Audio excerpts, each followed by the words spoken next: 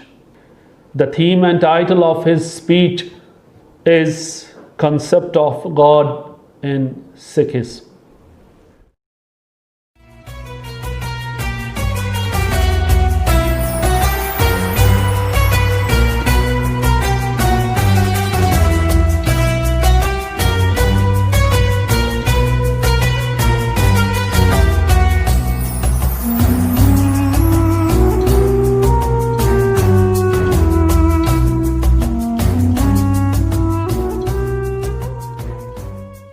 First of all, I would like to congratulate Dr. Fayaz Hussain of Al-Mustafa International University of Iran, India branch, who has arranged this thought-provoking webinar on the subject Concept of One God in Religions.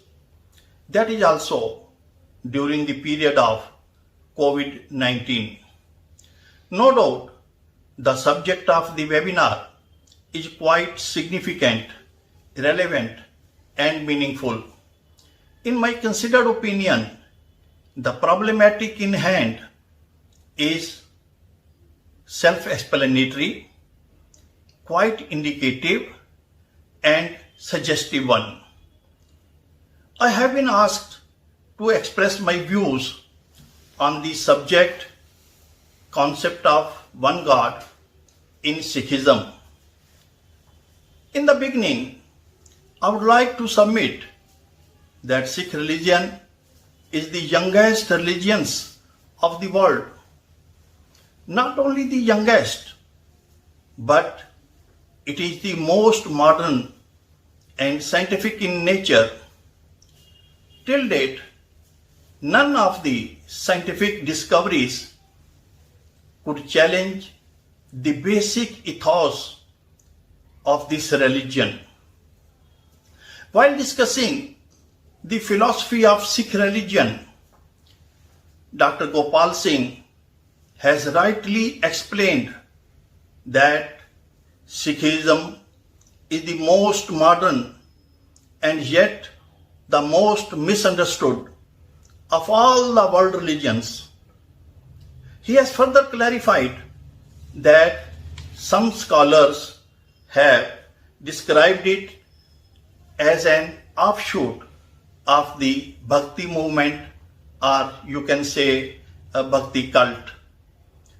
Others have taken it to be a synthesis of Islamic monotheism and the Hindu metaphysics.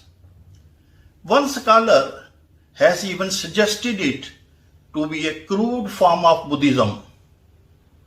A school of Sikhs called the Nirmalas, who were well versed in Sanskrit language and the Hindu scriptures, has been interpreting it as a Vedantic creed.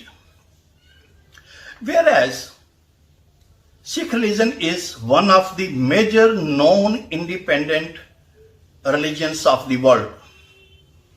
Judaism, Christianity, Islam, Jainism, Hinduism, Buddhism, and Sikhism are generally considered to be the major religions of the world. Before coming to the basic problematics in hand, we should know the basic principles and significant characteristics of this religion. In the absence of all this, it may be difficult for us to understand the basic vision and the depth of Sikh ethos. In this context, burning issue before us is Sikhism suited to the conditions of modern society? An eminent scholar, Gobind Singh Mansukhani, in his book Introduction to Sikhism, has tried his best to answer this question of historical importance. To him, Sikhism, however, is suited to the needs of modern life. It believes in the individual and his right to develop his personality to the maximum extent possible. According to Guru Nanak, founder of the Sikh faith, every human being has power or merit, but he is part of the wider divine order. Mansukhani further significantly clarified that human being is not a useless weakling, a mere product of chain reaction of karma. The Sikh is essentially a man of action with an overwhelming sense of self-reliance. He should invoke the Guru's blessings at every step in his life and ask for his divine favor or grace. In this context, we can well conclude that Sikhism is both modern and rational in practice. In very brief, it can be said that Sikhism rejects all the distinctions of caste and creed. It stands for the fatherhood of God and the brotherhood of human beings. Democracy is the guiding principle of Sikh religion.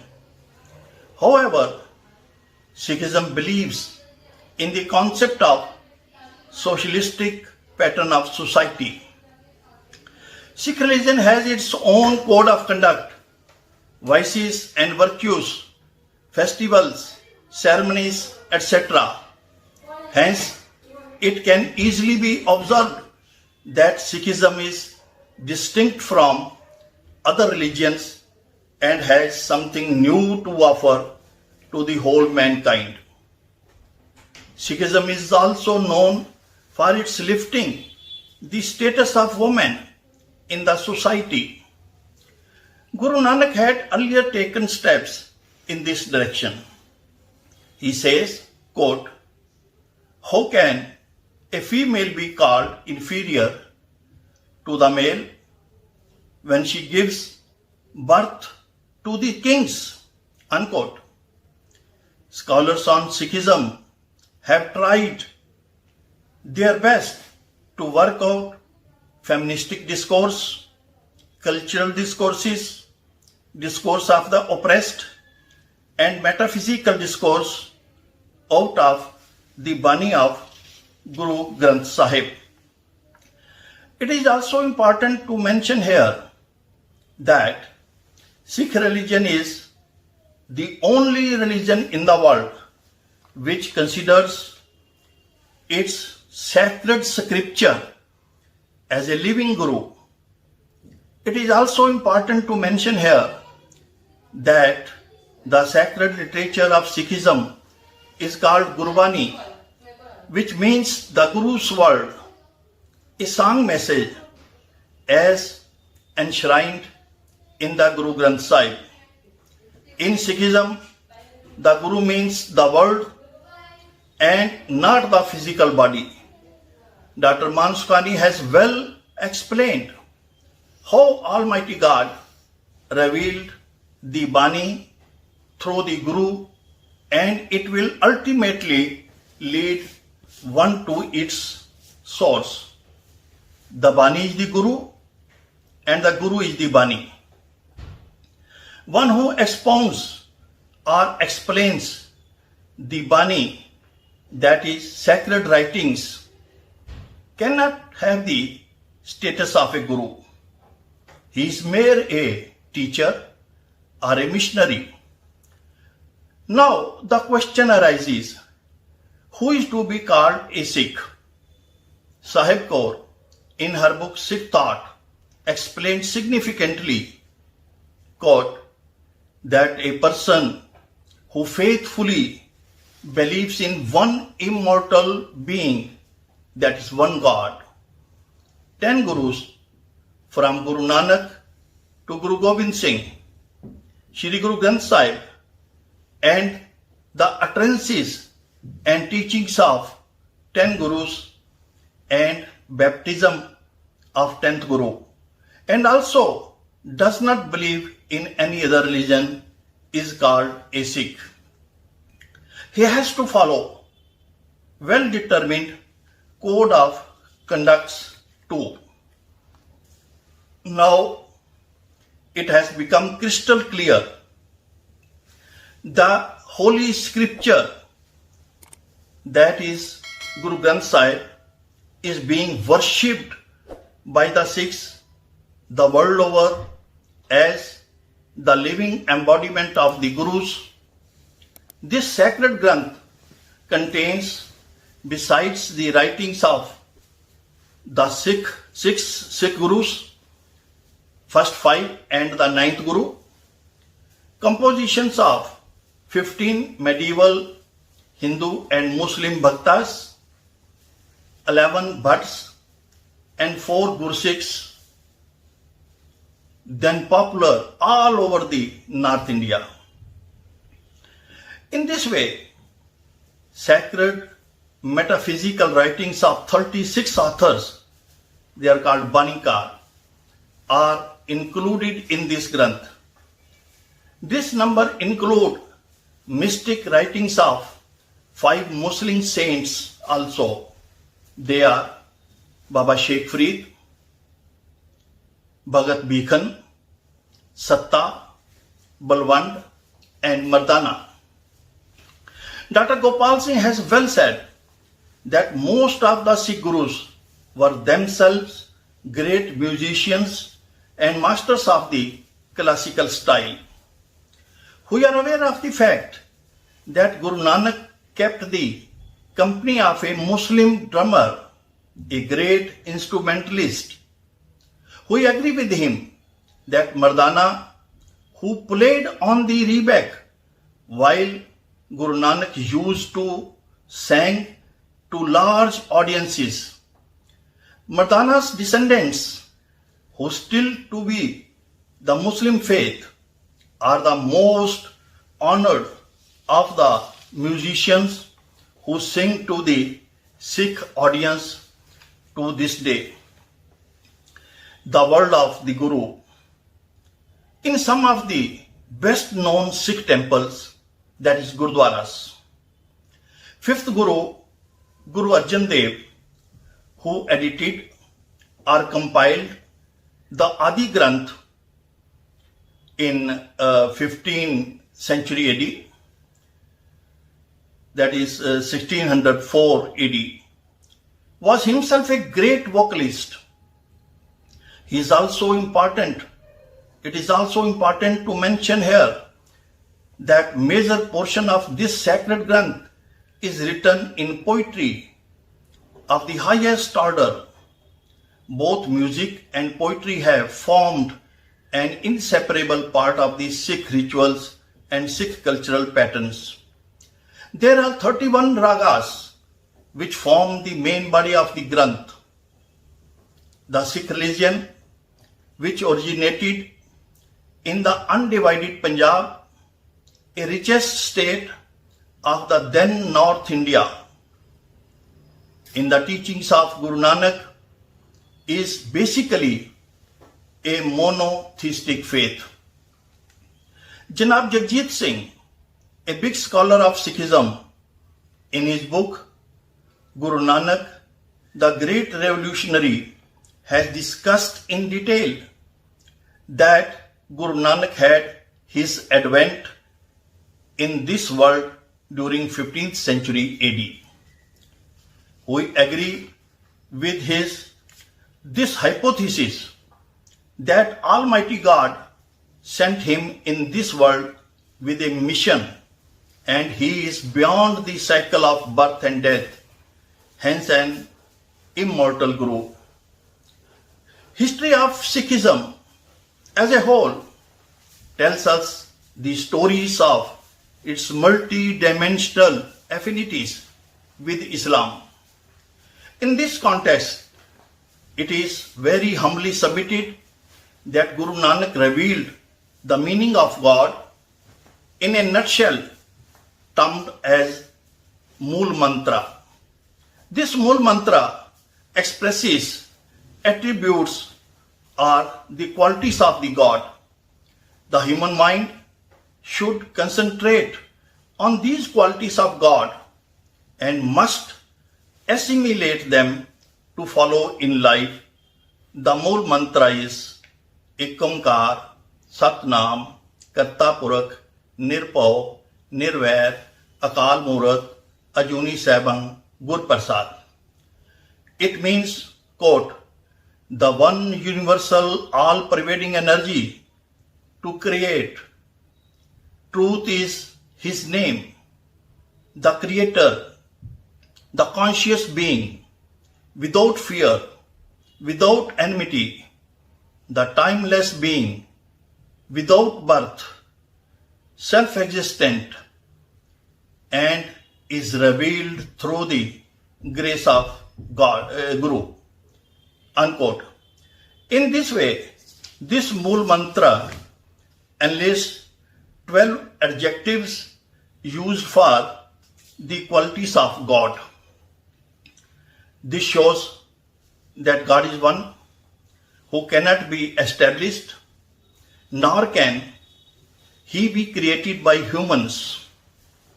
He exists by himself. The 10th Master, Guru Gobind Singh says, quote, accept him as God, the one who existed before the beginnings of the creation and is beyond the cycle of birth and death, in all powerful and is indestructible.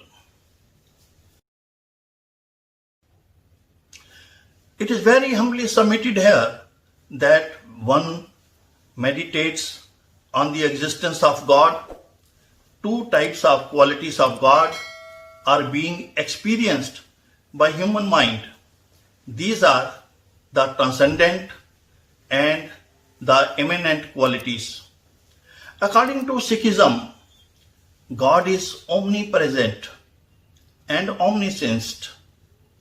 He is distant to and unreachable, ineffable, unutterable, indefinable, without beginning, eternal, and beyond time and space, unknowable, beyond the reach of human senses, farthest the far, highest the high, without religion, race, caste, or sex, or gender. That is why God, in Sikh terminology, is called the Lord of Wonders, that is Vaheguru. Professor Gurcharan Singh Talib has well explained how Sikhism is monotheistic faith. Its conception of Supreme Being embraces both aspects conceived in Indian philosophy, the unattributed nirguna and attributed sarguna. It is also important to mention here that Almighty God has been addressed by names crossing different religious boundaries, such as Dayal, compassionate, Dayanidhi, ocean of the compassions, Sacha, holy, eternal, Thakur, Lord, Master, and many more. From Hindu traditions, Rama, Murari, Gopal, Narayan, Madhav, and from Muslim traditions, Allah, Khuda, Kareem, Rahim, Parvidgar, and Sahib. This part of the Guru's vocabulary is intended especially to foster goodwill between Hindus and Muslims so that all words expressive of devotion are found equally acceptable. According to the Sikh religion, there is no special Deva Bani, that is divine language, and no language that may be held impure.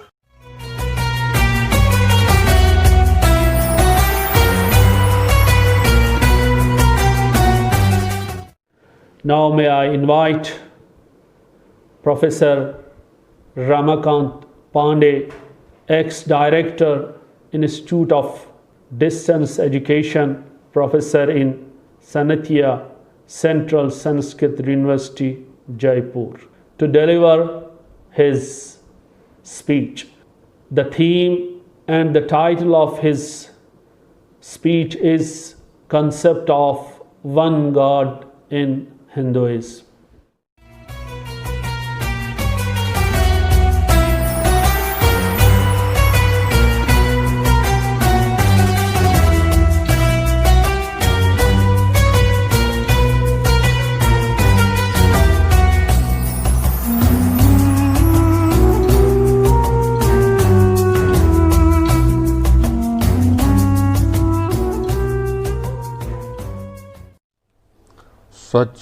सच्चिदानन्दरूपाय विश्वोत्पत्त्यादिहेतवे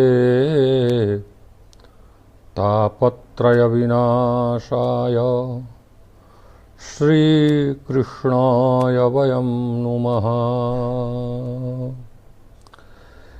ईश्वर के स्वरूप विचार विषयक इस webinar में उपस्थित समस्त विद्वज्जनों का मैं अभिनंदन करता हूँ, उनको नमन करता हूँ और उनके प्रति अपनी कृतज्ञता भी व्यक्त करता हूँ। वस्तुतः किसी भी धर्म या संस्कृति में ईश्वर की सत्ता स्वीकार करने के पीछे कतिपय आध्यात्मिक कारण होते हैं या कतिपय सृष्टि विषयक प्रश्न उसके सामने उपस्थित हुआ करते हैं। इन्हीं मान्यताओं को लेकर के, इन्हीं कारणों के निराकरण को लेकर के किसी भी धर्म या संस्कृति में परम सत्ता या ईश्वर या परब्रह्म की संकल्पना हुआ करती है। आचार्यगण इस परम सत्ता की सत्ता को अनेक प्रमाणों से सिद्ध करने का प्रयास किया करते हैं।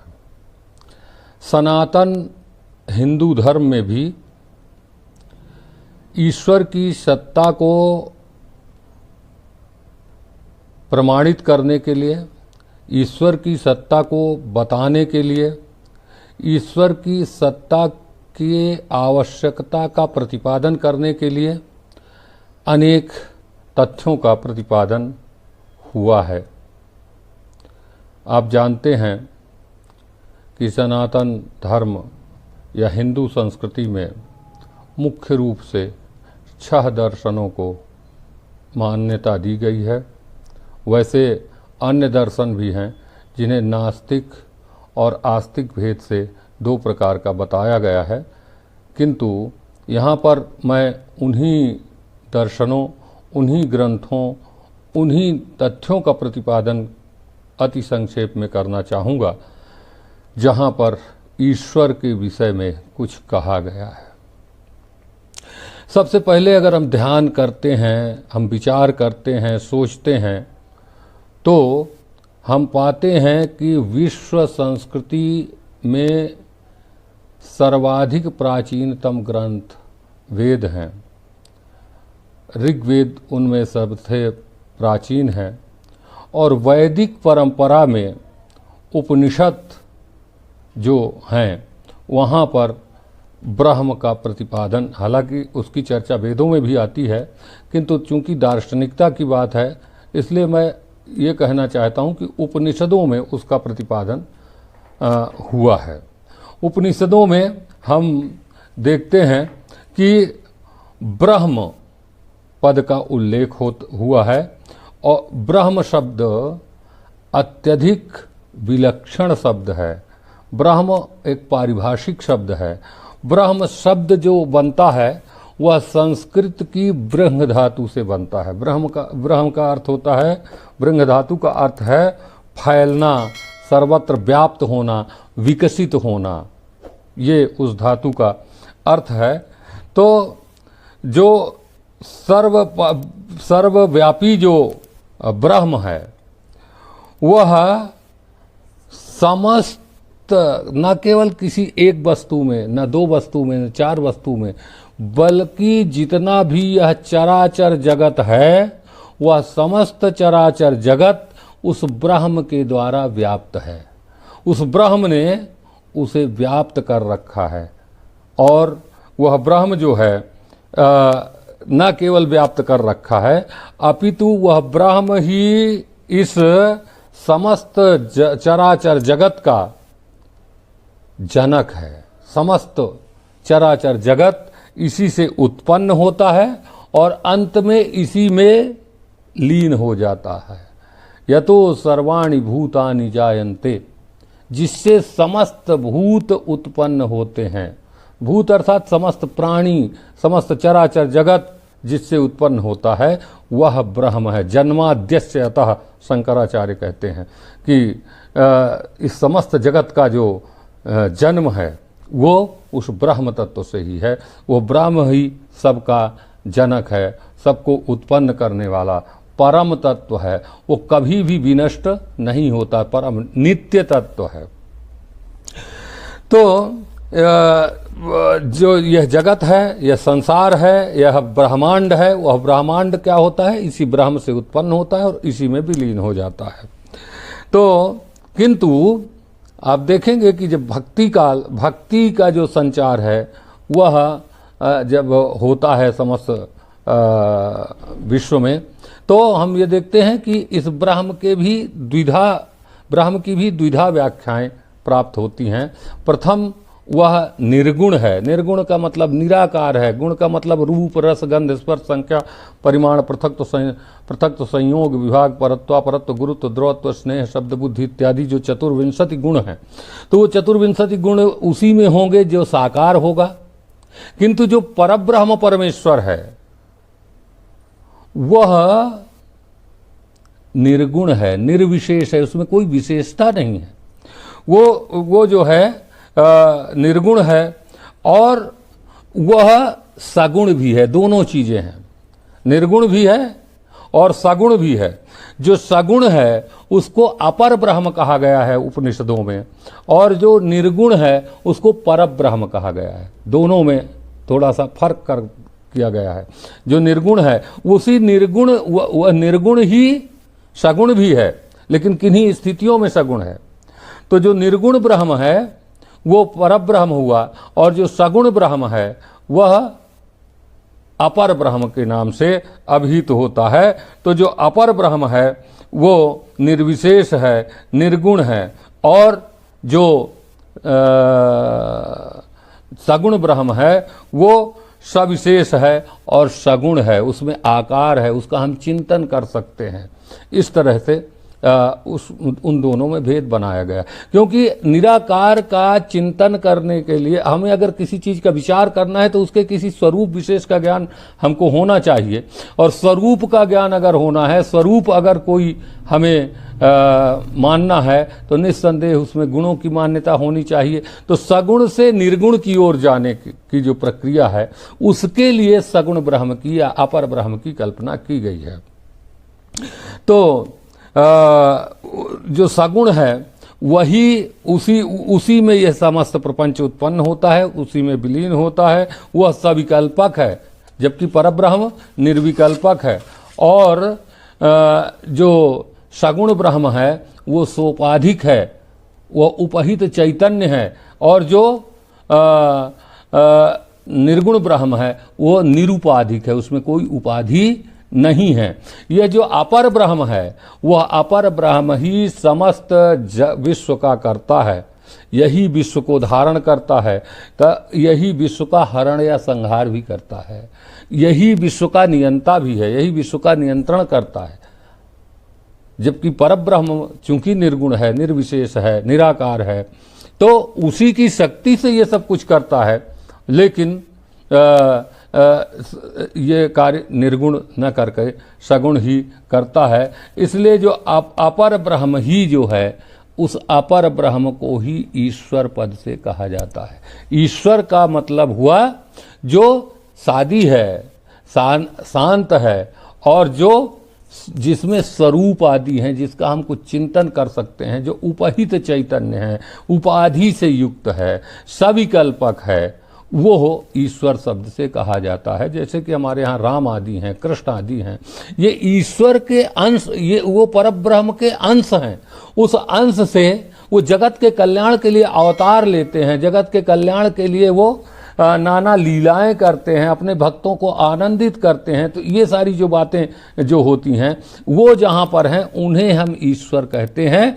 लेकिन जब जो परम तत्व है, इनसे भी अपर ब्रह्म या ईश्वर से ऊपर का जो तत्व है, सुप्रीम रियलिटी जिसको कहेंगे, वो पूरी तरह से निर्गुण है और निराकार है और अनिर्वचनीय है। वो केवल अपरोक्षानुभूति गम्य है, उसको माने उसका अनुभव मात्र किया जा सकता है। वो अनिर्वचनीय है, उसको वचनों से कहा नहीं जा सकता, अभिव्यक्त नहीं किया जा सकता।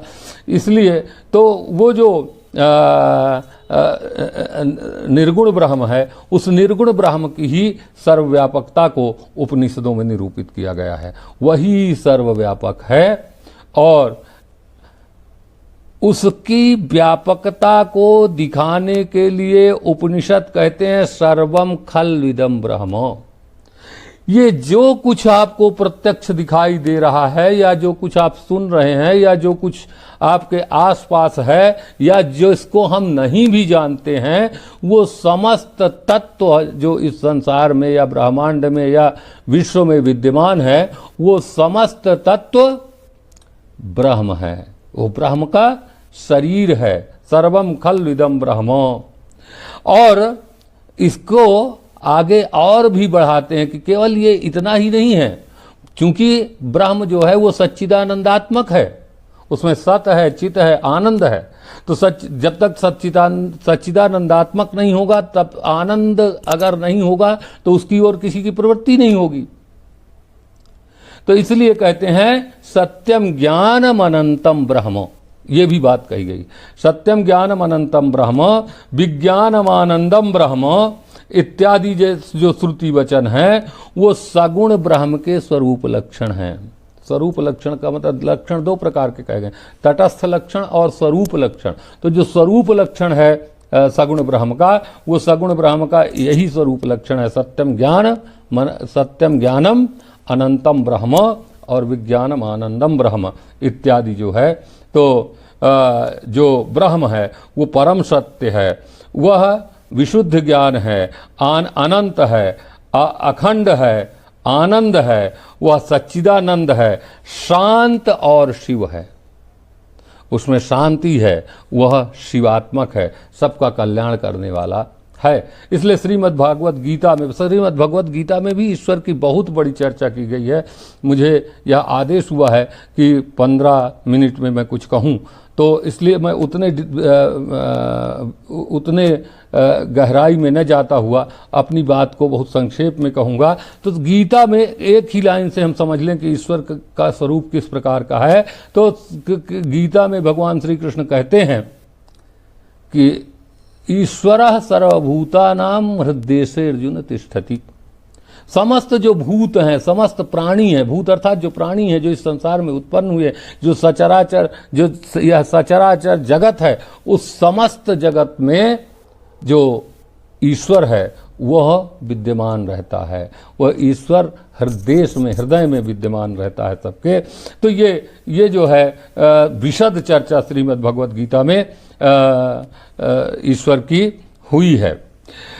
अब हम संक्षेप में आते आते आए तो योग दर्शन, जो पतंजलि कृत योग दर्शन है, वहाँ भी हम ईश्वर के विषय में चर्चा पाते हैं। तो योग दर्शन में स्पष्टतः ईश्वर की सत्ता स्वीकार की गई है, किंतु जो व्यापकता ईश्वर की उपनिषदों में हमें मिलती है वो व्यापकता योग दर्शन में नहीं है। क्योंकि हम समाधि के द्वारा किसी चीज का चिंतन करेंगे, किसी चीज को आत्मसात करने का प्रयास करेंगे, तो वो जो तत्व है वो पुरुष विशेष वहां पर ईश्वर कहा गया है। और उसका लक्षण करते हुए पतंजलि जो हैं वो योग दर्शन में कहते हैं क्लेश कर्म विपाकाशयैः अपरामृष्टः ईश्वरः। क्लेश कर्म विपाक और आशय से जो अपरामृष्ट है, अर्थात क्लेश कर्म विपाक और आशय जिसको स्पर्श भी नहीं कर पाते, वह पुरुष विशेष ईश्वर कहलाता है। उस पुरुष विशेष को ईश्वर कहा जाता है। अब यहाँ जो क्लेश शब्द है, जो कर्म शब्द है, जो विपाक शब्द है, ये और जो आशय शब्द है, क्लेश कर्म विपाक और आशय, ये जो 4 शब्द हैं, ये चारों शब्द जो हैं वो पारिभाषिक शब्द हैं। क्लेश क्या है, कर्म क्या है, विपाक क्या है और आशय क्या है, यह वहाँ पर प्रतिपादित किया गया है अन्य सूत्रों में, जिसका संक्षेप में अर्थ ये है। क्लेश का अर्थ है जो अविद्या आदि हैं, वह अविद्या आदि क्लेश हैं। जो अविद्या है उसको क्लेश शब्द से कहा गया है। और जो कर्म है, कर्म का अर्थ है धर्म और अधर्म। धर्माधर्म जो हैं उनको कर्म कहा गया है। और जो कर्म का फल है, वो कर्म का फल विपाक है।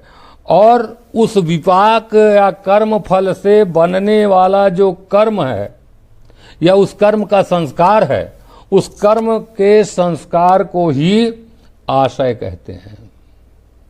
तो इस तरह से क्लेश कर्म विपाक और आशय का संक्षेप में इतना ही हम लोग कथन कर सकते हैं कि जो क्लेश है वो पूरी तरह से अविद्या है। जो हम लोग मोह आदि से ग्रस्त रहते हैं, सांसारिकता में हम लीन रहते हैं, यह मेरा है, यह तेरा है, इस सारी चीज़ों में जो हम लगे रहते हैं, वो सब ही क्लेश का कारण बनता है, दुख का कारण बनता है।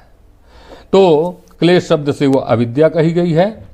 और जो धर्म है अधर्म है, इदम करणीयम इदम न करणीयम, रावणादिवत वर्तितव्यम रामादिवत वर्तितव्यम न रावणादिवत इत्यादि जो धर्माधर्म हैं, राम आदि के समान कार्य करना चाहिए, रावण आदि के समान कार्य नहीं करना चाहिए। तो जो रावण आदि के समान आचरण करने वाले हैं या जो धर्म शब्द से जो कुछ अभिहित किया गया है, अधर्म शब्द से जो कुछ अभिहित किया गया है, उस सब को हम लोगों ने यहाँ पर जो है उसको हम लोगों ने कर्म कहा है। और कर्म का फल जो मिलने वाला है, जैसा हम कर्म करेंगे वैसा हमको फल मिलेगा, कर्म विपाक उसी को कहा जाता है। ये जन्म जन्मांतरों के कर्मों का विपाक भी हमें मिला करता है। हम पूर्व जन्म की अवधारणा भी योग दर्शन में प्रतिपादित की गई है। तो और उसमें बहुत सारे प्रमाण दिए गए हैं। तो ये आत्मा जो है, आत्म तत्व भी कहीं ईश्वर और जीव जो है वो उन सबको लेकर के चलता है। ईश्वर और जीव, जीव जो है उसी ईश्वर का अंश विशेष है और वो जीव ही इन कर्मों का फल भोगा करता है। ये सारी बातें आप देखेंगे तो योग सूत्र में पतंजलि ने चर्चा की और उनके जो व्याख्याकार हैं भोज आदि उन सब ने इन पर विशद टिप्पणियां करके और इन सारे तथ्यों को स्पष्ट किया है। तो ये आशय आदि जो हैं इन सब कर्म आदि से रहित, क्लेश आदि से रहित, विपाक से रहित, आशय से रहित जो पुरुष विशेष है, इससे रहित सारे लोग तो हो नहीं सकते। अपितु कोई महापुरुष, कोई विशेष पुरुष होगा। पुरुष शब्द भी यहाँ पारिभाषिक है। पुरुष शब्द से पुरुष नहीं, पुरुष का बोध हमें नहीं करना, बल्कि वह जो ईश्वर विशेष है, पुरुष विशेष है, वही ईश्वर है और जो ईश्वर विशेष है वही पुरुष है। जिसमें ये सारी चीजें नहीं हैं, जो इनसे रहित है, वही ईश्वर है। ये योग दर्शन जो है प्रतिपादित करता है। लेकिन इस योग दर्शन की जो ईश्वर की अवधारणा है, उस योग दर्शन के ईश्वर की अवधारणा में इतना स्पष्ट हो जाता है कि जैसे उपनिषदों में मैंने बताया कि जो उपनिषदों में प्रतिपादित ईश्वर है वह ईश्वर जगत का जनक भी है, जगत को उत्पन्न करता है, उसका पालन करता है, उसका संहार करता है, उसको नियंत्रित भी करता है। तो जिस ईश्वर में ये सारे गुण हैं, ये अपर ब्रह्म में जो ये सारे गुण हैं, वो योग दर्शन के पुरुष में नहीं है। योग दर्शन का जो पुरुष है वो इन गुणों से रहित है। वो जगत का जनक नहीं है, वह जगत का पालन करता भी नहीं है, रक्षक भी नहीं है, नियंता भी नहीं है। वह एकमात्र अनुध्यान का विषय है, चिंतन का विषय है। समाधि में जा करके उसका चिंतन किया जा सकता है। तो आसन प्राणायाम, नियम आसन प्राणायाम आदि के द्वारा हम जिस पुरुष विशेष का चिंतन करते हैं उसको ईश्वर कहा गया है योग दर्शन में। तो ये है। अब यह ईश्वर जो योग दर्शन का ईश्वर है, वह ईश्वर भी नित्य मुक्त है। उस पर कोई बंधन नहीं है सांसारिकता का। इसीलिए उन्होंने क्लेशादि से उसको मुक्त कहा है, क्लेशादि से रहित कहा है। क्लेशादि से रहित होने का मतलब हुआ क्लेशादि से मुक्त। तो क्लेशादि से मुक्त वो जो पुरुष विशेष है वही चूंकि ईश्वर है, इसलिए वो नित्य मुक्त है। वह दिक् कालातीत है, दिक् और काल से अतीत है, उसमें इनका भी कोई प्रभाव नहीं पड़ा करता है। वह ज्ञान है, ज्ञान स्वरूप है और ऐश्वर्य से परिपूर्ण है। वह जो ईश्वर है उसमें ऐश्वर्य है। ईश्वर से भाव ऐश्वर्यम ही होता है। जो ईश्वर का भाव है उसी को हम ऐश्वर्य कहते हैं। ऐश्वर्य मनुष्य का धर्म नहीं है, बल्कि ईश्वर में जो धर्म होता है उस ईश्वर में विद्यमान धर्म को ही हम ऐश्वर्य कहा करते हैं। तो ऐश्वर्य से पूर्ण है और चूंकि वह जो ईश्वर है उसको योग दर्शन करता, वो ज्ञान का मूल है, ज्ञान वहीं से संचरित होता है। इसलिए योग दर्शन में कहा गया है कि स पूर्वे शामपि गुरु। वो जो पूर्व ऋषि हैं, जो हमारा गुरु, फिर हमारे गुरु का गुरु, फिर हमारे गुरु के गुरु का गुरु, इस तरह से जहां से विद्या प्रारंभ हुई है वो समस्त कहीं ना कहीं से उनसे प्रभावित है। वह गुरुणामपि गुरु, वो गुरुओं का भी गुरु है। पूर्वेशामपि गुरु, चूंकि ज्ञान की वो ज्ञान स्वरूप है, ज्ञान का संचार ही उस ईश्वर से होता है। तो जिस किसी प्रथम गुरु ने उसको लिया होगा वो वहीं से लिया होगा और उसके बाद क्रमशः हम आप तक पहुंच रही है ये बात। तो जब कभी बहुत पुराने काल में जब कभी ऐसा कुछ हुआ होगा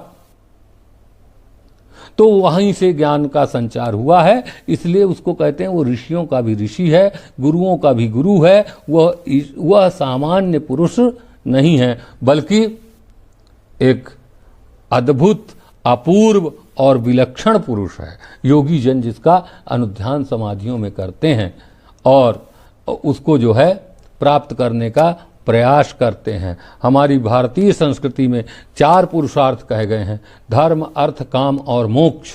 और प्रत्येक पुरुष का कार्य है इन चारों पुरुषार्थों को अपने जीवन में प्राप्त करना। और मोक्ष रूप जो पुरुषार्थ है, मुक्त हो जाना, जीवन मरण के चक्कर से मुक्त हो जाना, जीवन मरण का जो है पुनः पुनः जन्म लेना, पुनः पुनः मृत्यु लेना। तो जन्म के समय भी अत्यधिक कष्ट होता है और मृत्यु के समय भी अत्यधिक कष्ट होता है। तो इन सब पीड़ाओं से मुक्त हो जाना ही इस जीवन का, कम से कम मानव जीवन का परम लक्ष्य है। तो मोक्ष आदि को प्राप्त करना जिस तरह से हमारा लक्ष्य है, तो हम उस मोक्ष आदि की प्राप्ति के लिए जिसका अनुध्यान करते हैं वो परम पुरुष ही, वह पुरुष विशेष ही ईश्वर है। तो भैया तब जब वह ईश्वर है तो उसका वाचक कौन है? तो कहते हैं प्रणव। प्रणव तस्य वाचकः, ये सूत्र है पतंजलि का। जो प्रणव है, ओंकार है, हम ओम कहते हैं, तो जो ओंकार है वो ओंकार ही उस पुरुष विशेष का वाचक है। ओंकार का मतलब ही ईश्वर होता है।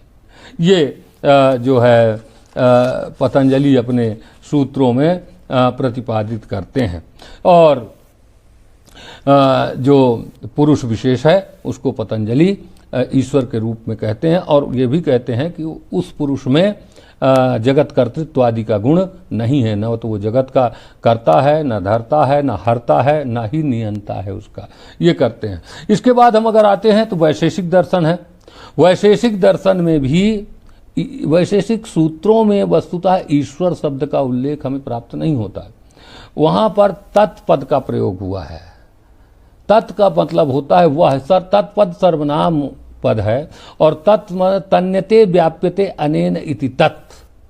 तत् का मतलब हुआ वह जो समग्र विश्व को, समग्र ब्रह्मांड को व्याप्त करके रखता है, वो तत् पदवाच्य है। इसलिए वेदांत में भी तत्त्वमसि, सोहम इत्यादि जो है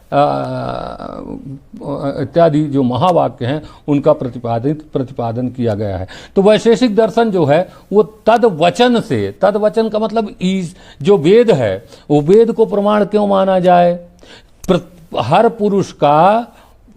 पुरुष के वचनों को हम प्रमाण नहीं मान सकते। हम प्रमाण उसी पुरुष के वचन को मान सकते हैं जो जिस पुरुष में आप्तता हो। आप्तता का मतलब आप्त हो, उसका जो वचन है वो मिथ्या ना होता हो। अज्ञानी जो पुरुष है उस अज्ञानी पुरुष के वचन को हम प्रमाण नहीं मानते। तो कहते हैं वेद इसलिए प्रमाण है क्योंकि वह ईश्वर का वचन है। वैशेषिक दर्शन वेद को तद्वचन कहता है। तद्वचन अर्थात ईश्वर का वचन या ईश्वर के द्वारा प्रोक्त, ईश्वर ने कहा है। वेदों के बारे में दो तरह की अवधारणाएं हैं। वैशेषिक कहता है ईश्वर के द्वारा कहा गया है, और अन्य दर्शन कहते हैं ईश्वर का ज्ञान है। ये कहा जाना एक अलग चीज है और ईश्वर का ज्ञान होना अलग चीज है। तो ये कहता है ये तद्वचन है अर्थात ईश्वर का वचन है, इसलिए।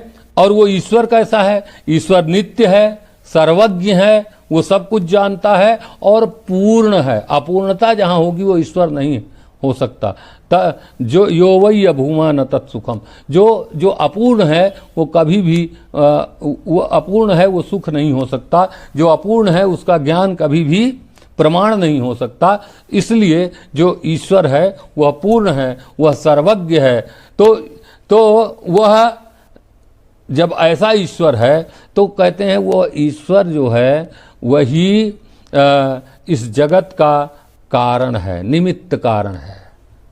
इस जगत का निमित्त कारण है। कारण तीन प्रकार के होते हैं, समवायी कारण, असमवायी कारण और निमित्त कारण।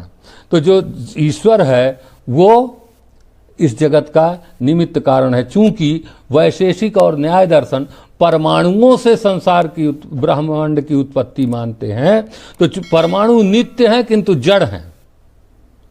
जड़ का मतलब वो कठोर है, उनमें अपने से कोई गति उत्पन्न नहीं हो सकती। तो उनमें गति के संचार के लिए जो वैशेषिक दर्शन है वह मानता है कि ईश्वर इच्छा से ही, ईश्वर इच्छा से जो अदृष्ट होता है उस ईश्वर इच्छा से ही परमाणुओं में गति उत्पन्न होती है। और वो ईश्वर इच्छा कैसी है? तो कहते हैं ईश्वर इच्छा जो है वो उसकी शिश्रिक्षा है। शिश्रिक्षा मतलब सृष्टि करने की इच्छा। वो एको हम बहुश्यामो, मैं एक हूं। प्रलय के अनंतर जब वो केवल अकेला बचता है तो उसके अंदर कुछ दिनों बाद एक चाहत उत्पन्न होती है, एक इच्छा उत्पन्न होती है कि मैं अब अकेला हूँ और मुझे सृष्टि करनी चाहिए। तो वो जो शिक्षा उसकी है, शिक्षा मतलब क्रिएशन की, सृष्टि करने की जो इच्छा है, वह शिक्षा ही उस शिक्षा से ही परमाणुओं में गति उत्पन्न होती है। यद्यपि वैशेषिक सूत्रकार ने कहीं भी, महामुनि कणाद ने कहीं भी ईश्वर शब्द का उल्लेख नहीं किया, किंतु उनके जो व्याख्याकार हैं प्रशस्त पाद भाष्य आदि या प्रशस्त पाद भाष्य के भी जो व्याख्याकार हैं श्रीधर इत्यादि, उनमें आप देखेंगे कि ईश्वर शब्द पूरी तरह से प्रयुक्त हुआ है और यहाँ तत्पद से ईश्वर को कहा गया है और व्याख्याकार कहते हैं यहाँ तत् मतलब ईश्वर, ये वहाँ पर होता है। तो ये जो है जगत की निमित्त कारणता के लिए वैशेषिक जो है वो ईश्वर का व्याख्यान करते हैं, ईश्वर की सत्ता को स्वीकार करते हैं। इसी प्रकार न्याय दर्शन जो है वो भी परमाणुओं से ही सृष्टि को मानता है और परमाणुओं से सृष्टि को मानता है, तो जो आवश्यकता वैशेषिक दर्शन को पड़ती है ईश्वर की, वही आवश्यकता न्याय दर्शन को भी पड़ती है। लेकिन न्याय दर्शन में उदयनाचार्य जैसे मूर्धन्य नैयायिक ने ईश्वर को सिद्ध करने के लिए वैद्यों का मत खंडित करते हुए, जो निरीश्वरवादी हैं, जो ये कहते हैं कि ईश्वर नहीं है, उनका खंडन करते हुए, और उन्होंने ईश्वर की सिद्धि के लिए महान प्रयास किया है। और वो एक कारिका वहां कहते हैं, कार्यायोजन धृत्यादेह पदात् प्रत्ययतः श्रुतेः वाक्यात् संख्या विशेषाच्चा साध्यो विश्वविदव्ययः। ये एक बार फिर से सुने, कार्यायोजन धृत्यादेह पदात् प्रत्ययतः श्रुतेः वाक्यात् संख्या विशेषाच्चा साध्यो विश्वविदव्ययः। ये बात उदयनाचार्य जो है वो न्याय कुसुमांजलि नामक उनका ग्रंथ है, उसके वो न्याय कुसुमांजलि की रचना ही ईश्वर सिद्धि के लिए की गई है और वो बहुत ही विशाल ग्रंथ है। तो बहुत सारी बातें कहते कहते वो ये 9 कारण देते हैं कि चूंकि ये 9 कारण ऐसे हैं जिनसे ईश्वर है यह सिद्ध हो जाता है। कैसे? एक पहला है कार्य। कार्य किसे कहते हैं? जो ये जैसे कपड़ा है, घट है, चश्मा है, ये आपका हेडफोन है, पुस्तकें हैं, ये सारे कार्य हैं। मकान बना है, ये सब कार्य हैं। जब कोई कार्य होता है उससे सिद्ध होता है कि कार्य तभी होगा जब उसका कोई कारण होगा। बिना कारण के कार्य की उत्पत्ति नहीं हुआ करती। तो चूंकि ये जगत रूपी कार्य, जैसे घड़े का कारण कौन है? कुंभकार, घड़ा बनाने वाला। मकान का कारण कौन है? इस मकान को बनाने वाला कारीगर। उसी प्रकार से ये तो हमने देखा है कि जो पर्वत हैं, नदियां हैं, समुद्र है, पृथ्वी है, इसको बनाने वाला कोई इस संसार में हमको दिखा नहीं, और ना ही किसी में सामर्थ्य है कि इतने बड़े ब्रह्मांड की रचना कर डालेगा। जो इतने बड़े ब्रह्मांड की रचना करने में समर्थ है वो निस्संदेह बहुत बड़ा क्रिएटर होगा, बहुत बड़ा कर्ता होगा, जिसने ऐसा बना दिया है कि पता नहीं हजारों करोड़ों वर्ष से ये सारी चीजें जिस तरह से उसने फिक्स कर दिया है उसी तरह से चल रही हैं। तो इस कार्य को देख करके लगता है कि इसको करने वाला कोई तो है, और जो इसको करने वाला है वही ईश्वर है। तो इस कार्य को देख करके हम अनुमान लगाते हैं कि कोई ना कोई इसका कारण है, और जो इसका कारण है वही ईश्वर है। तो कार्य से ये सिद्धि हो गई। इसी तरह से कार्य से सिद्धि होने के बाद वो दूसरा है आयोजन। आयोजन का अभी हमने बात किया परमाणु। तो परमाणु जो हैं वो नित्य हैं। प्रलय के अनंतर पृथ्वी जल आदि जो हैं वो परमाणु के रूप में विद्यमान रहते हैं, और वो परमाणु जो होते हैं वो जड़ होते हैं, उनमें अपने आप गति उत्पन्न नहीं हो सकती। तो जिस किसी की इच्छा से इनमें गति उत्पन्न होती है, और ये परमाणु से द्वैणुक, द्वैणुक से त्रैणुक, त्रैणुक से चतुरणुक, इस क्रम से पूरे ब्रह्मांड का निर्माण हो जाता है। परमाणुओं के संयोग से ही ये जो ब्रह्मांड है इसकी सृष्टि हुई है। तो जिसकी इच्छा से इन परमाणुओं में गति उत्पन्न होती है और इनका योग होता है, यह वही वो ईश्वर है। चूंकि ये योग होता है, जगत रूपी कार्य है, इसलिए ये सिद्ध हो जाता है कि कोई ना कोई परम तत्व है, ईश्वर है, जिसने इस जगत को बनाया हुआ है। इसके पास धृत्यादि है। धृत्यादि का मतलब धारण करना और उसका हरण करना। तो धारण भी कोई कर रहा है और हरण भी कर रहा है, ये हम देखते ही आ रहे हैं। हमने उत्पत्ति को भी देखा है और विनाश को भी देखा है। जिस तरह से हमारे सामने जो कार्य रूप वस्तुएं हैं उत्पन्न होती हैं, पेन को बनाया गया, कंप्यूटर को बनाया गया, आज बनाया गया, किसी बनाने वाले ने बनाया, कल वो नष्ट हो जाएगा।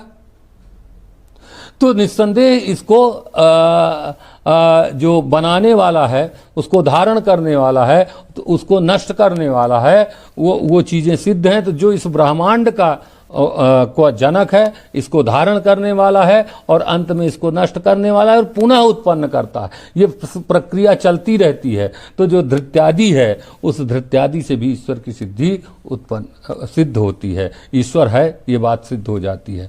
इसी प्रकार पदार्थ, पद का मतलब होता है वर्ड। वर्ड का मतलब हुआ जो हम बोल रहे हैं, इनमें जो एक पद है, सुप्तिगंतम पदम या शक्तम पदम। तो ये जो पद मैं बोल रहा हूं, कमल पद मैंने लिया, लोटस पद मैंने लिया, तो लोटस शब्द किसी अर्थ विशेष को दे रहा है। अब उस शब्द का अर्थ विशेष का ये पुष्प विशेष होगा, फ्लावर होगा। लोटस का अर्थ एक फ्लावर है। ये बात मैंने तो नहीं कही, ना मेरे गुरु ने कही, ना उनके गुरु ने कही, ना हम लोगों में से किसी ने कहा। तो उस लोटस का अर्थ किसने निर्धारित किया? तो नैयायिक कहते हैं पद का अनेन पदेन अयम अर्थो बोधव्यः इति ईश्वर इच्छा शक्ति ही। ईश्वर की इच्छा से ही प्रत्येक पद अपने अर्थ का विधान करते हैं। ईश्वर ने ही ये सिद्ध कर दिया है कि इस पद से इस अर्थ का बोध हो। तो अब आप कैसे कह सकते हैं कि ईश्वर ने ऐसा कहा है? तो कहते हैं जिस तरह से पाणिनि आदि मुनियों ने अदेंग गुणः अतेंग च गुण संज्ञम स्यात्, गुण आदि संज्ञा दे दिए कि आ और एंग, अत और एंग, तो आ और एंग की जो है गुण संज्ञा होती है वृद्धिरादैच। और इसको इससे भी सरल इसे इस प्रकार समझें कि जब हमारा जन्म होता है तो हमारा कोई भी नाम नहीं होता, हम बिल्कुल नाम नहीं रखते, हमारा कोई नाम नहीं है। लेकिन जब जन्म होता है तो हमारे माता पिता, मौसी, नानी, नाना इत्यादि जो भी घर के परिवार के सदस्य हैं, वो हमारा कोई नाम रख देते हैं। और वो नाम हम रख देते हैं तो लोग हमें उसी नाम से जानते हैं, उसी नाम से हमारा व्यवहार होने लगता है। उसी तरह से जो ईश्वर है, वह ईश्वर क्या करता है? तो जब नाम हमारा हो जाता है तो जो हमारे माता पिता की इच्छा है कि अमुक, मेरा नाम रमाकांत पांडे है। अब मैं रमाकांत, मेरा वास्तव में नाम नहीं था, लेकिन मेरे पिताजी की, मेरे पितामह की, मेरे ग्रैंडफादर की इच्छा थी कि रमाकांत नाम से हमारे इस पुत्र का बोध हो। तो मुझ रूप वस्तु है, जो मैं पिंड हूं, वस्तु हूं, उस वस्तु का बोध कराने के लिए रमाकांत शब्द उनकी इच्छा से प्रवृत्त हुआ है। मेरी वाचकता उस शब्द में आई है उनकी इच्छा से। इसी प्रकार से ईश्वर की इच्छा से अन्य पदों में, अन्य पदार्थों में उस शब्द का की शक्ति सिद्ध हो जाया करती है। इस तरह का लंबा चौड़ा तर्क जो है शब्द शक्ति के विषय में वो देते हैं। इसी प्रकार वाक्य है, इसी प्रकार श्रुति है, श्रुति वचनों से, और इसी प्रकार संख्या विशेष है, और इसी प्रकार से अदृष्ट है। इन सारी वस्तुओं को लेकर के और नैयायिक ईश्वर की सिद्धि किया करते हैं। तो इस तरह से न्याय दर्शन में ईश्वर को माना गया है। और फिर अगर हम और आगे आते हैं तो हम देखते हैं कि शंकराचार्य ने जो ब्रह्म है, ब्रह्मवाद को बहुत महत्व दिया और उस ब्रह्मवाद का प्रतिपादन उन्होंने किया। शंकराचार्य का जो ब्रह्म सूत्र है उसमें ब्रह्मसूत्रों पर ब्रह्मसूत्र व्यास के द्वारा लिखा गया है और जो है शंकराचार्य ने उस पर भाष्य लिखा है। शांकर भाष्य नाम से उनका ग्रंथ जाना जाता है। तो शंकराचार्य ने जो है ईश्वर, जीव और साक्षी इन सब को लेकर के और विशद व्याख्यान वहां पर किया है। तो निर्गुण जो परब्रह्म है वो उसी का जो है सगुण विशेष रूप जो है वो अपर ब्रह्म या ईश्वर है। ऐसा मैंने पहले भी कहा कि उपनिषदों में है और उन्हीं उपनिषदों के आधार पर शंकराचार्य इसका प्रतिपादन करते हैं। तो जो निरुपाधिक है, जिसकी कोई उपाधि नहीं है, वह परब्रह्म, वही परब्रह्म माया की उपाधि के कारण ईश्वर के रूप में भासता है। वास्तव में ईश्वर जैसी कोई चीज नहीं है। जैसे हम कभी कभी सत्य का ज्ञान करने के लिए असत्य का आश्रय लेते हैं, उसी प्रकार से ईश्वर जो है एक कोटि तक ही सत्य है। उसके बाद परब्रह्म परमेश्वर ही सुप्रीम रियलिटी जो परम तत्व है वही सत्य है, फाइनली सत्य वही है। लेकिन व्यवहार के लिए जो निरुपाधिक परब्रह्म है वो जब माया से ग्रस्त हो जाता है और उसमें उपाधि के कारण वह भाषित होने लगता है, तो उपाधि के कारण जब वो भाषित होता है तो हम उसको ईश्वर शब्द से व्यवहृत करते हैं, उसको हम ईश्वर कहा करते हैं।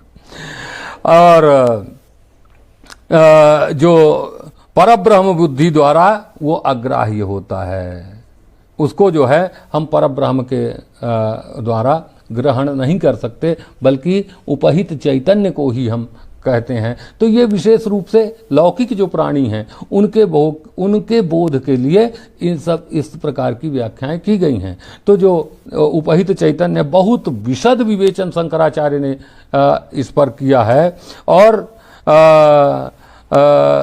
वो अंत में ये निर्देश देते हैं कि जो ईश्वर है वो वास्तव में स्वतंत्र कोई सत्ता नहीं है, बल्कि परब्रह्म का ही सोपाधिक स्वरूप है। हम कहते हैं राम ईश्वर है, कृष्ण ईश्वर है। तो आप तुलसीदास को अगर पढ़ेंगे तो तुलसीदास कहते हैं कि वो जो राम और कृष्ण हैं वो स्वतंत्र नहीं है, बल्कि उस परब्रह्म परमेश्वर के अंश विशेष हैं। हम लोग भी किसी के अंश विशेष हैं, अपने माता पिता के। हमारे यहाँ नियम है आत्मा वही जायते पुत्रः, स्वयं पिता अपने पुत्र के रूप में उत्पन्न होता है। वो इसीलिए वो गुणधर्म हम में होते हैं जो हमारे पूर्वजों में थे।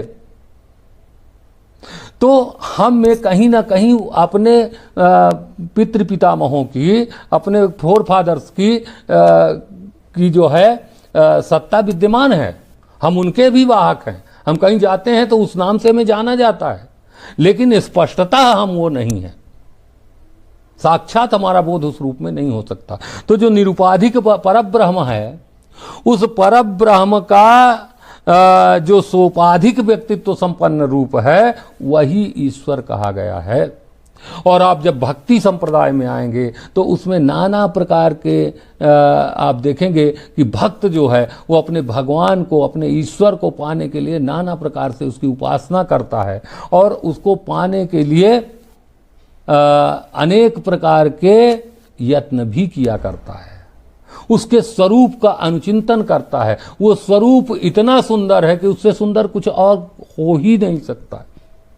तो आप माध्व में देखेंगे, रामानुज में देखेंगे या निम्बार्क में देखेंगे तो इसी जो अद्वैत ब्रह्मवादी जो शंकराचार्य हैं उन्हीं की कहीं ना कहीं प्रतिच्छाया है और उसको लेकर के उन लोगों ने अपनी व्याख्या को प्रसृत किया है। तो इस तरह से आप देखेंगे कि सत्य सनातन जो संस्कृति, जो सनातन संस्कृति है, सनातन हिंदू धर्म है, उसमें ईश्वर की एक ईश्वर के स्वरूप के प्रतिपादन की एक लंबी परंपरा है, जिसे 10, 20 मिनट या 25 मिनट या 1 घंटे में नहीं कहा जा सकता। एक एक दर्शन में उस ईश्वर के स्वरूप के प्रतिपादन की विशद व्याख्या हुई है, प्रतिपादन करने के लिए विशद व्याख्या हुई है और अनेक तथ्यों का प्रतिपादन वहाँ किया गया है। किंतु संक्षेप में इतना ही पर्याप्त होगा अभी कि जो उपहित चैतन्य है उसको हम ईश्वर कहते हैं। जो सादी है, सादी का मतलब आदि से युक्त है और अंत से युक्त है, वह ईश्वर है। और जो साकार है, यही आकार ही उपाधि है उसकी। जो साकार है, जिसका हम ध्यान कर पाते हैं, जिसकी हम मूर्ति बना लेते हैं, जिसको हम गढ़ लेते हैं, वो ईश्वर कहलाएगा। और जो निरुपाधिक है, निराकार है, निर्विशेष है, निर्विकल्पक है, वो परब्रह्म परमेश्वर है। वह बड़े बड़े जो योगी, सिद्ध योगी हो गए हैं, इस सांसारिकता से बहुत ऊपर की चीज़ हो गए हैं, वह उस निराकारता का अनुचिंतन कर सकते हैं। तो वह जो निर्विकल्पक परम तत्व है, उसी का अंश या उपहित चैतन्य जो है वो ईश्वर है, और वो उसका निरुपाधिक जो स्वरूप है वह परब्रह्म परमेश्वर है। इस तरह से अति संक्षेप में हम इस चीज़ को जान सकते हैं। मुझे नईमी जी ने और रिजवी साहब ने इस कार्यक्रम में आमंत्रित किया और मुझे यहाँ कुछ कहने का अवसर दिया, इसलिए मैं उन्हें हृदय से धन्यवाद देता हूँ, साधुवाद देता हूँ। और इस कार्यक्रम में जो सुधीजन, विद्वज्जन जो उपस्थित हैं वक्ता के रूप में, ईरान आदि से आए हुए हैं, हमदर्द विश्वविद्यालय के जो विद्वज्जन हैं, और जो इसके संयोजक हैं, और इस विश्वविद्यालय के जो कुलपति महोदय हैं, उन सब को एक स्वर से मैं अपनी प्रणामांजलि निवेदन करता हूँ, उन्हें उनका अभिवादन करता हूँ।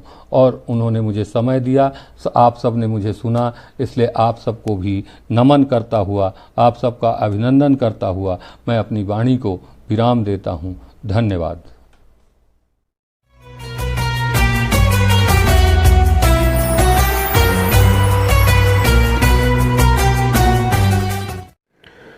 Now may I invite Professor Muhammad Ahmad Naimi, Department of Islamic Studies, Hamdard University, to deliver his speech. And the theme and title of his speech is Concept of One God in Hindu Scriptures.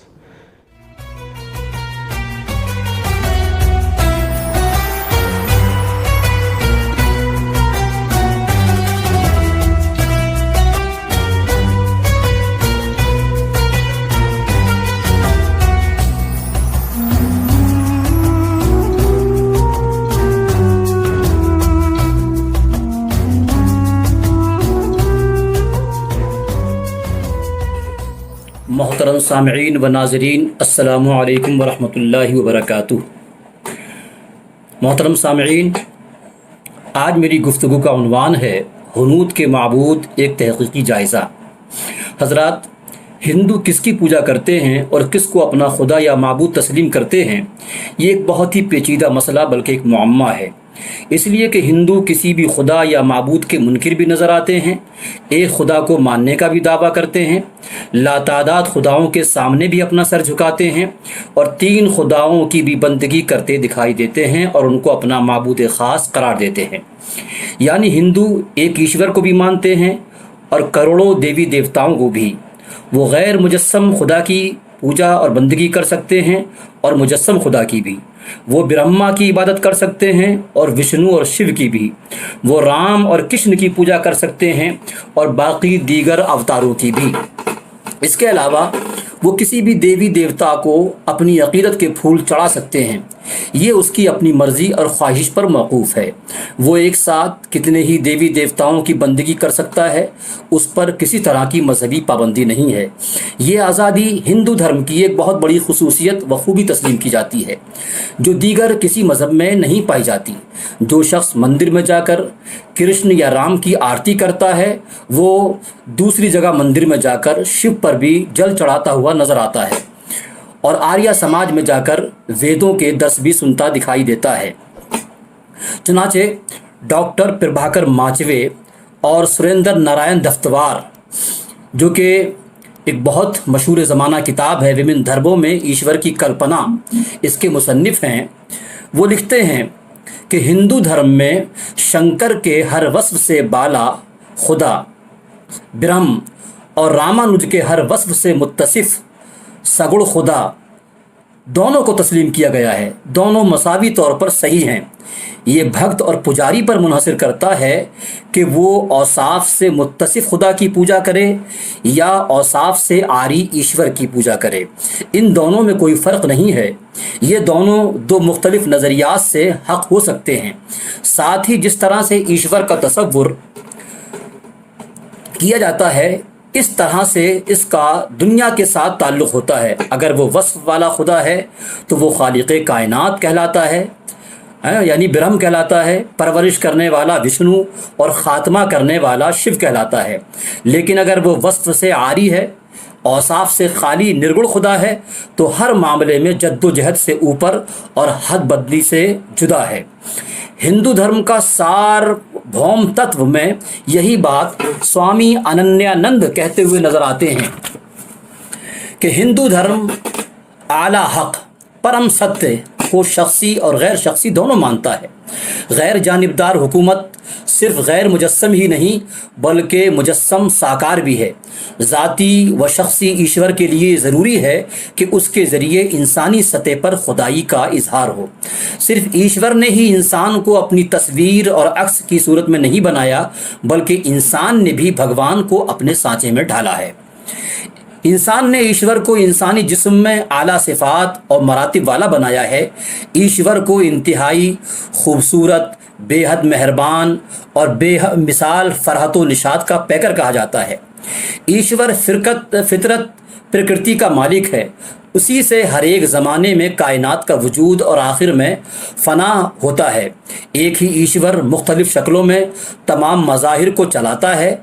ब्रह्म के रूप में तख्लीक करना, विष्णु के रूप में कायम करना, परवरिश करना और शिव के रूप में ख़ात्मा करना उसी ईश्वर का काम है, जिनकी पूजा आज भी लाखों हिंदू करते हैं। विष्णु के पुजारियों को वैष्णव और शिव के भक्तों को शैव कहा जाता है। मालूम हुआ कि इबादत व बंदगी के लिहाज से हर हिंदू को मुकम्मल आज़ादी हासिल है। वो अपनी सवाबदीद के मुताबिक जिसकी चाहे पूजा कर सकता है।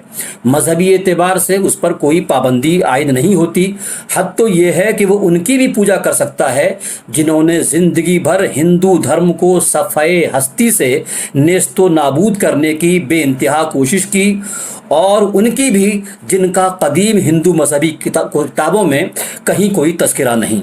मशहूर हिंदू मुफक्किर रामधारी सिंह दिनकर ने इस हकीकत को बड़े अच्छे अंदाज में बयान किया है। वो कहते हैं कि हिंदुओं ने उनको भी अपना माबूद, अपना ईश्वर मान लिया जो किसी वक्त हिंदू धर्म के ख़िलाफ़ बगावत करने को उठे थे।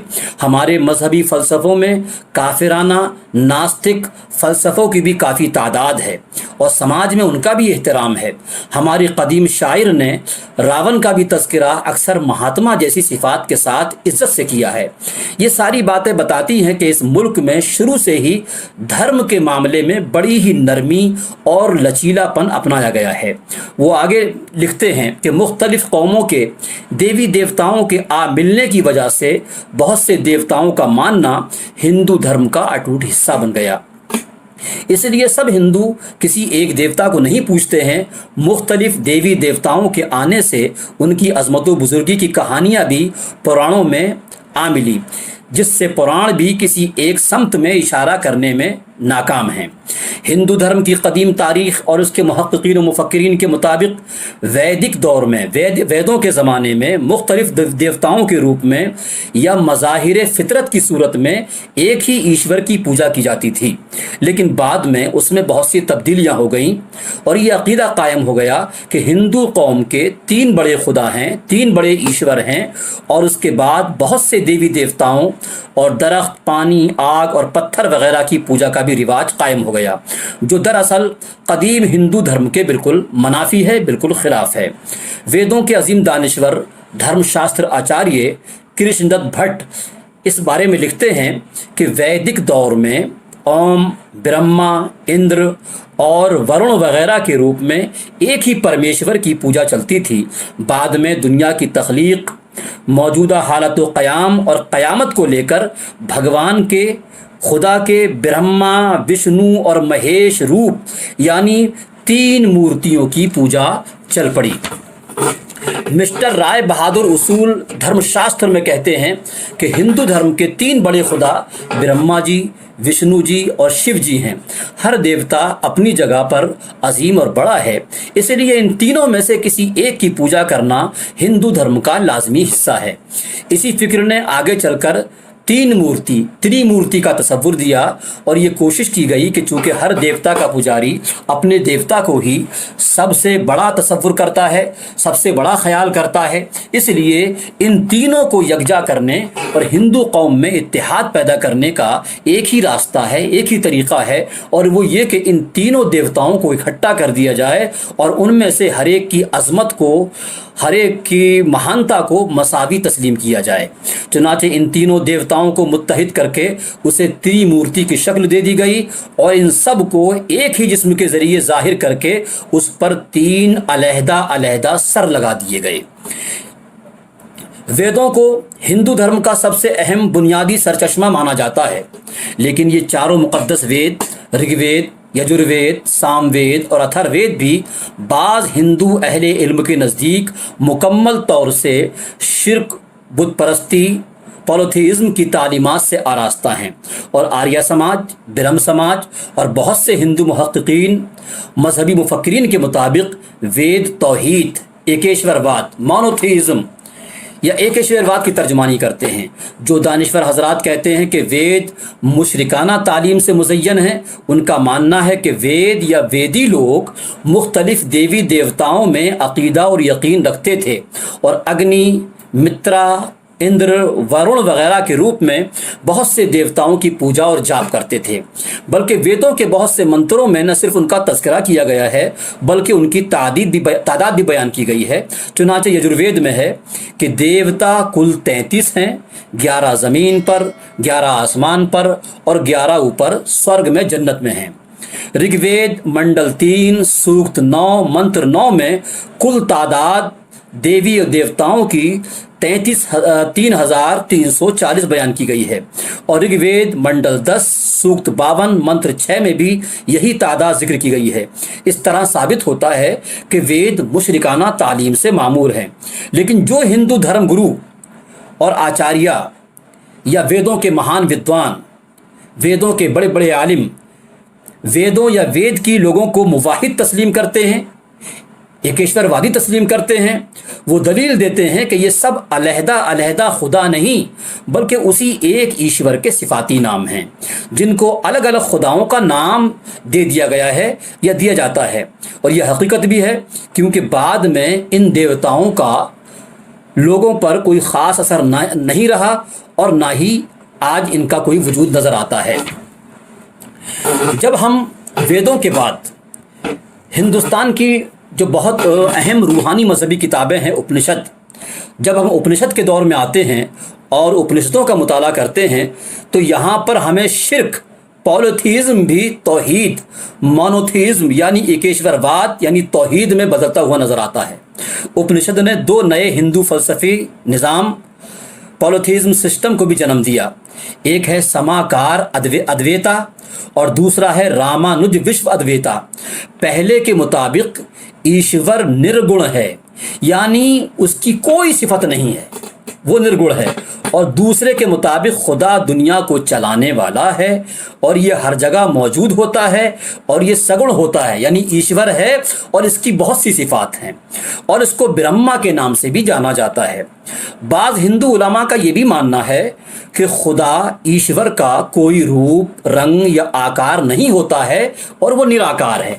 निराकार मतलब गैर मुजस्सम है, उसका कोई जिस्म नहीं है, वो जिस्म और जिस्मानियत से पाक है, वो वक्त से भी आगे और बुलंदतर है और लामहदूद है। और बाज़ हिंदू अहले इल्म का अक़ीदा है कि वो रंग, रूप और आकार से मुत्तसिफ यानी साकार और महदूद है। यानी कुछ लोग क्या कहते हैं कि खुदा है लेकिन मुजस्सम है, वो जिस्मानी शक्ल साख्त रखता है इसलिए वो कहते हैं वो साकार है। कोई कहते हैं कि निराकार है, उसका कोई आकार नहीं, कोई जिस्म नहीं, उसकी तरह कोई नहीं, और एक कहते हैं कि उसका साकार है, उसका जिस्म है। और पहले वाले में क्या था कि उसके कोई सिफत भी नहीं है, जिस्म तो दूर की बात, कोई सिफत भी नहीं है। और दूसरा क्या था कि नहीं, उसकी सिफात हैं। तो ये 4 कॉन्सेप्ट तो ये सामने आ गए। इस ताल्लुक़ से जब हम पुराणों, रामायण और महाभारत वगैरह का जायज़ा लेते हैं तो यहाँ कुछ जदीद नए देवी देवता हिंदुओं की ज़िंदगी पर मजहबी एतबार से हुकूमत करते नज़र आते हैं। जैसे ब्रह्मा, विष्णु और शिव और एक देवी माँ इनकी मजहबी ज़िंदगी में ख़ास अहमियत रखते हैं, जिनमें से अव्वल ज़िक्र 3 को त्रिमूर्ति के नाम से जाना जाता है, जैसा कि हम पहले बयान कर चुके हैं। हिंदुओं में त्रिमूर्ति का तसव्वुर बहुत मशहूर है, जिसमें ब्रह्मा कायनात के पैदा करने का, कायनात की तख्लीक का मालिक है, विष्णु कायनात की बका और परवरिश का जिम्मेदार है, यानी वो सस्टेनर है, वो पालनहार है, जिसकी शख्सियत के तसव्वुर में जमाल का पहलू गालिब है। और शिव या महेश अपनी सिफात के लिहाज से कहर जलाल का नमूना है और कायनात की तबाही और क़यामत का ज़िम्मेदार है, यानी शिव जो है ये क़यामत लेकर आता है। विष्णु अगर अपनी हमदर्दाना और मोहब्बत से भरपूर सिफात से दिलों की तसल्ली और तशफ़ी का ज़रिया बनता है और लोगों के दिलों पर अपनी हमदर्दी और मोहब्बत के बाइस राज करता है, तो शिव अपनी बेनियाजी और कहर जलाल से दिलों को दहलाकर लोगों के सरों को अपने सामने झुकवा लेता है। ये इनका तसव्वुर है। खुदा ईश्वर के मुताल्लिक़ हिंदुओं में 2 फ़िक्रें, 2 नज़रिए और पाए जाते हैं। एक शंकराचार्य का नज़रिया और दूसरा वल्लभ आचार्य का नज़रिया। शंकराचार्य ने, जो कि शंकराचार्य हिंदुस्तान में एक तौहीद की मुहिम लेकर चले थे कि ईश्वर एक है, इसका पूरा उन्होंने एक अभियान चलाया था। तो शंकराचार्य का नज़रिया और वल्लभ आचार्य का नज़रिया, ये 2 नज़रिए और पाए जाते हैं। और ये नज़रिए क्या हैं? शंकराचार्य ने कहा कि सिर्फ ब्रह्मा यानी खुदा ही हक है, कायनात में सिर्फ खुदा ही खुदा है, खुदा के अलावा कुछ नहीं। अगर कुछ है, हक है, तो सिर्फ खुदा है, बाकी दुनिया, संसार, कायनात, जगत, ये सब बातिल है, ये सब धोखा है।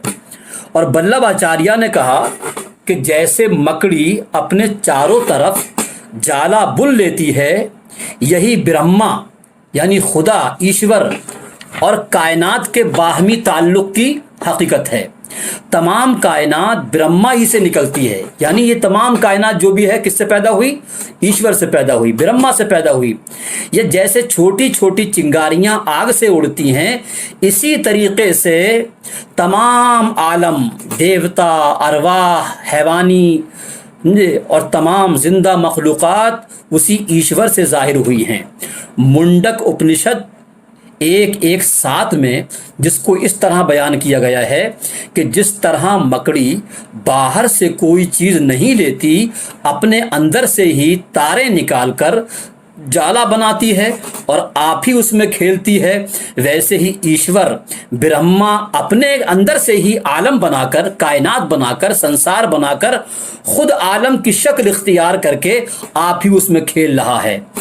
बस ब्रह्मा ने ख्वाहिश की कि मैं बहुत शक्लों वाला हो जाऊं, तो सिर्फ इरादे से ही दुनिया की सूरत वाला बन गया। यानी वो कहते हैं, वल्लभ आचार्य का नज़रिया ये है कि दुनिया में जो कुछ है, ये जो भी शक्ल नज़र आ रही है, जो भी चीज़ है, ये सब ब्रह्मा की शक्ल है। दुनिया में ईश्वर के अलावा, ब्रह्मा के अलावा कुछ है ही नहीं। दुनिया बनाई क्यों, संसार बनाया क्यों? तो कहते हैं उसने अपनी लीला के लिए, अपने खेल के लिए बनाया है। उसने चाहा कि उस मुख्तलिफ शक्लों इख्तियार करके वो उसके अंदर क्या करे, लीला करे, उसमें अपनी बनाई हुई शक्लों में खुद ही ये कि वो खेला करे। हिंदुओं के माबूद के सिलसिले में क्या इस तसव्वुर और फिक्र के मुबल्लिगीन में बड़े बड़े नाम शामिल हैं। यानी ये 2 नज़रिए जो हैं, इसको तकरीबन बड़े बड़े जो मुबल्लिगीन हैं और बड़े बड़े मुफक्किरीन हैं हिंदू, वो तकरीबन सब इसको तस्लीम करते हैं। मामूली तरमीम के साथ सभी ने मज़कूरा बाला दोनों आचार्यों में से किसी एक नज़रिए को इख्तियार किया है। इनके एतबार से हर नज़र आने वाली चीज़ धोखा है। कहते हैं जो भी नज़र आ रही सब धोखा। अगर सत्य है, हक है, तो सिर्फ ईश्वर है। लिहाजा ब्रह्म ही ब्रह्म है, यानी ईश्वर ही ईश्वर है। या हर चीज़ में ब्रह्म का जलवा है, ब्रह्म का जुज़ है, हर चीज़ में ईश्वर का जलवा है। हिंदुओं के माबूद के सिलसिले में जब हम मौजूदा हिंदू और हिंदू धर्म के सबसे मकबूल और मशहूर धर्म ग्रंथ भगवत गीता का मुताला करते हैं तो उसकी तालीमात की रूह से खुदा एक जी शऊर और ताकतवर है जो हमेशा से मौजूद है। वो न सिर्फ इस कायनात से मुमताज़ है बल्कि इंसानों की गैर फ़ानी रूह से भी उसकी ज़ात बिल्कुल अलग है। अगरचे इंसान की रूह उनके यहाँ गैर फ़ानी है, अबदी है, अज़ली है, लेकिन कहते हैं कि गैर फ़ानी अबदी होने के बावजूद उसकी ज़ात रूह से भी अलग है। इस तरह वो एक रूह तो है लेकिन इंसानों जैसी नहीं। भगवत गीता के मुताबिक खुदा की दो फितरतें हैं, एक आला और दूसरी अदना। पहली फितरत एक आला रूहानी ताकत है जिस पर कायनात के क़याम का दारोमदार है, जबकि दूसरी फितरत मादियत है, यानी उसमें मादे के ख़ास मौजूद हैं। गीता की तालीम की रोशनी में खुदा के तमाम अफ़आल और आमाल कायनात की, संसार की भलाई के लिए होते हैं। उसकी अपनी न कोई गर्ज होती है और न कोई मकसद। दुनिया में जब बुराइयों का गलबा हो जाता है तो खुदा एक नई सूरत में जलवगर होता है ताकि नेकी और खैर को तरक्की हासिल हो। हिंदू धर्म के बहुत से मुहक्किकीन और धर्म आचार्य ये कहते हैं कि हिंदू धर्म दर हकीकत तौहीद, एकेश्वरवाद, मोनोथीज़्म का अलमबरदार और तर्जुमान है।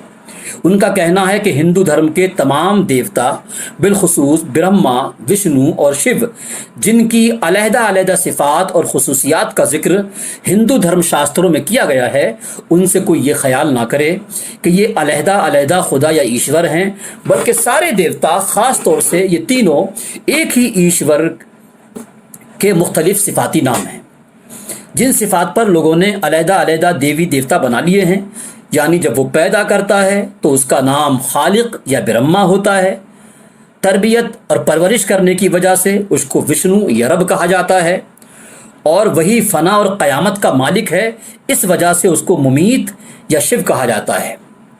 अला हज़ल क़यास, ये हकीकत है कि वेदों और उपनिषदों में ऐसे सैकड़ों मंत्र मौजूद हैं कि जिनमें वाज़ेह तौर पर तौहीद की, एकेश्वरवाद की, मोनोथीज़्म की तालीमात बयान की गई हैं और सिर्फ एक ईश्वर की इबादत और बंदगी की हिदायत और नसीहत की गई है। लेकिन इसके बावजूद उनकी तौहीद नाक़िस और नामुकम्मल साबित होती है, और वो इसलिए कि तौहीद का मतलब सिर्फ खुदा को एक मान लेना ही नहीं है, बल्कि ये भी लाजमी और ज़रूरी है कि उसकी सिफ़ात, उसके अफ़ाल किसी गैर में उसी तरह ना माने जाएं। मसलन खुदा की एक सिफ़त उसका वाजिबुल वजूद और क़दीम होना, यानी अपने वजूद में किसी गैर का मोहताज ना होना है। लेकिन हिंदू धर्म में रूह, आत्मा और मादा, प्रकृति को भी किसी की तख्लीक नहीं माना जाता है, बल्कि उनको भी वाजिबुल वजूद समझा गया है अल्लाह ताला की तरह। हालांकि हकीकत में ये सिर्फ़ और सिर्फ खुदाए वहदहू ला शरीक की सिफ़त है। तो हिंदू किसकी पूजा करते हैं और कितनी खुदाओं की पूजा करते हैं, और खुदाओं के ताल्लुक़ से उनके यहाँ क्या क्या कॉन्सेप्ट है, क्या क्या तसव्वुर है, ये एक मुख्तसर खाका हमने आपके सामने पेश किया है। तफसीली इस पर जानकारी के लिए, मालूमात के लिए आप इस सिलसिले में बहुत सी किताबें हैं, उनका मुताला कर सकते हैं। अस्सलामु अलैकुम।